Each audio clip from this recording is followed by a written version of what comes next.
Upgrading a Microsoft Access database isn't just about opening it in a newer version. It requires careful planning, testing, and migration to ensure long-term success.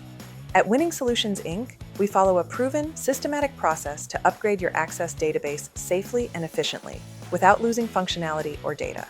Step 1. Database assessment. We start by identifying version differences, dependencies, and potential conflicts that could affect migration. Step 2. Code review and modernization. Our team updates outdated VBA code and macros to align with modern Access standards and new Office environments. Step 3. Data format conversion. Legacy file types like MDB or MDE are converted into modern, stable Access formats such as ACCDB and ACCDE. Step 4. Testing and validation.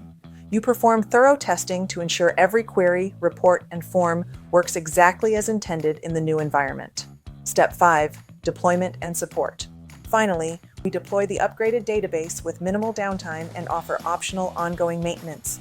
With experience across every version of Microsoft Access since its inception, WSI ensures your database upgrade is done right the first time. Call 515-239-9900 or visit winningsolutionsinc.com to start your upgrade today.